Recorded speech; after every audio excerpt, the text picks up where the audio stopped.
আমি ওদিক দিয়ে আসতে পারছি না, এদিকে যেতে পারবো না। আমি ওদিক দিয়ে আসতেছি, দাঁড়াও, উঠে দাঁড়াও, আমি আসতেছি। বল বল, আমার জীবনটা নষ্ট করে দিবি, খুব আনন্দ পাচ্ছিস? হ্যাঁ,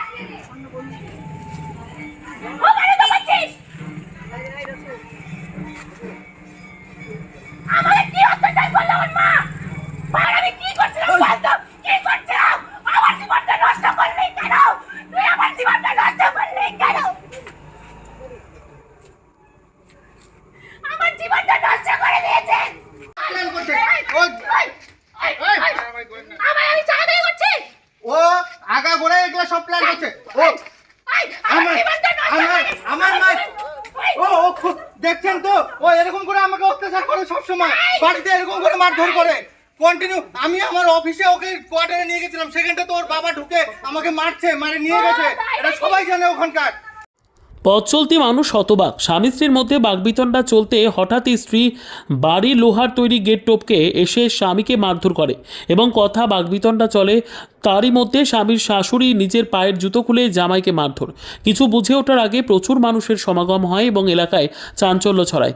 ঘটনাটি ঘটেছে সোমবার রাতে কালিয়াগঞ্জ পুরসভার ১৩ নম্বর ওয়ার্ডের রায় কলোনি এলাকায়। জানা যায় স্থানীয় বাসিন্দা সবিনয় সাহা পেশায় চাকুলিয়া ব্লকের অস্থায়ী কর্মী। তার সাথে ২০২২ সালে রায়গঞ্জ থানার টেনোহরি গ্রামের বাসিন্দা রচয়িতা সাহার বিবাহ হয়। বিয়ের কিছুদিন পর থেকেই তাদের মধ্যে অশান্তি শুরু হয়, যা আদালতের বিচারাধীন রয়েছে। রচয়িতার অভিযোগ, তিনি জানতে পারেন তার স্বামী সবিনয় সাহা বিয়ে করে স্ত্রীকে বাড়িতে রেখেছেন। খবর জানতে পেরে তার মা ও তিনি স্বামীর বাড়িতে এলে স্বামীর বাড়ির বাইরে গেটের তালা মেরে তাদের আটকে রাখেন। তিনি কোনোভাবে গেট টপকে বাইরে বেরিয়ে আসেন এবং স্বামীর সাথে কথা কাটাকাটি হয়। অপরদিকে সবিনয় সাহার দাবি, বিয়ের পর থেকে বিভিন্ন কারণে তাদের মধ্যে অশান্তি চলছে, যা আদালতের বিচারাধীন রয়েছে। তার স্ত্রী অভিযোগ করছে তিনি নাকি বিয়ে করেছে, যে মহিলা তাদের বাড়িতে আছে সে তার মামাতো দাদার স্ত্রী। ঘটনার খবর পেয়ে ছুটে আসে কালিয়াগঞ্জ থানার পুলিশ। সকলে থানায় নিয়ে গেলে পরিস্থিতি স্বাভাবিক হয়। সাথে আমার বিয়ে হওয়ার পরের থেকে। কবে বিয়ে হয়েছে? 2022 সালে। আচ্ছা, 2022 সালে বিয়ে হওয়ার পর থেকে উনি ছোট যে কোনো প্রবলেমে ছোট ছোট ব্যাপার নিয়ে আমার সাথে গন্ডগোল করে। গন্ডগোল হওয়ার পরে যখন বাড়ির থেকে জানতে চাই যে তুমি কি চাও, তখন ও প্রথমে বলে যে আমাকে ডেইলি আপ ডাউন করতে হবে। এবার আমার অফিস যেহেতু অনেকটা দূরে, 200 কিলোমিটার দূরে, আমার কোথায় চাকরি করতেন? আমি চাকুলিয়া বিডিও অফিসে চাকরি করতাম। ঠিক আছে, তো সেখানটাতে আমি এত দূরে যাতায়াত করতে পারবো না বলে সেখানটাতে আমার খুব কষ্ট হচ্ছিল। ঠিক আছে, তো আমি তারপরেও আমি ডেইলি আপ ডাউন করতে শুরু করি। এবার তারপরে মেয়ে বাড়িতে হমেশাই গন্ডগোল করতে থাকে। আমি তখন বললাম যে তুমি কি চাও? বললো যে আমি তোমার সাথে যাব। তো আমি ওনাকে আমার অফিসে, আমি যেখানে অফিস কোয়ার্টারে থাকি, যেহেতু আমি একটা কন্ট্রাকচুয়াল স্টাফ, আমাকে বিডিও যে রুম প্রোভাইড করছে আমি সেরকম জায়গাতেই থাকি। এবার আমি সেই জায়গাটা খুব ভালো না হলেও আমি কিন্তু সেখানে 3.5-4 বছর ধরে আছি, সেখানটাতে আমি ছিলাম। এবার ওই জায়গাটাতে আমি, ওর বাবা বললো যে তুমি যদি গাছতলায় থাকো তুমি সেখানটাতে নিয়ে যাও আমার মেয়েকে। আমি তার কথা মতন আমি সেখানটাতে নিয়ে গেলাম এবং 10ই মার্চ মাসে 2024, হ্যাঁ 2024 রাত্রিবেলায় ওর বাবা ওর মা আমার কোয়ার্টারে ঢোকে, সেখানটাতে আমার গায়ে হাত তোলে, মারধর করে মেয়েকে নিয়ে চলে যায়। কেন? কারণ এইটুকুই যে ওর বাবা আমাকে টাকা দিতে চেয়েছিল আলাদা জায়গায় ঘর ভাড়া নেওয়া। আমি তাকে খালি এইটুকু বলছিলাম যে আমি যেখানটাতে আপনার বিয়ের সময় টাকা নিয়ে আমি ঘর ভাড়া আপনার কাছে নিতে পারবো। কি সে যে মারধর করেছিল তার জন্য এফআইআর করেছি? আমি চাকুলিয়া থানায় এফআইআর করেছি। আজকে আমি জানতে পারি যে মা আমাকে ফোন করে বললো বাড়ির সামনে কেউ একজন আননোন ঘোরাঘুরি করছে, তোকে খুঁজছে। তো আমি শুনে আমার বন্ধুকে নিয়ে আমি তাড়াতাড়ি চলে আসলাম। এসে দেখি ওর মাস্তাতো ভাই, তো বলছে যে কথা বলবো। আমি বল কি বলবি বল। তারপরে নিয়ে গন্ডগোল শুরু হলো। এর মধ্যে আমি আমার পাড়া কাউন্সিলরকে ফোন করে সমস্ত ব্যাপার জানিয়েছি, এরকম ঘটনা ঘটছে। উনি বললো যে তুই বলে বিয়ে করছিস। আমি তো অবাক, হ্যাঁ বিয়ে করছি, তারপর বলে কি তুই বলে বিয়ে করে নিয়ে আসে বউ।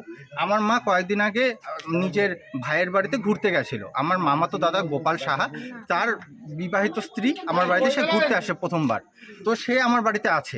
এবার এসে শুনছি যে তারা সবাই মিলে অভিযোগ করছে যে এই বউটা নাকি, মানে আমি নাকি বিয়ে করে নিয়ে এসেছি।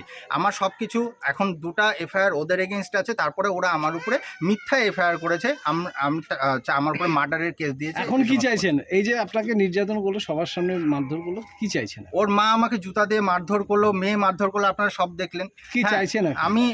আমি তো সংসার করতে পারবোই না দাদা, সংসার করা আমার দ্বারা সম্ভব না।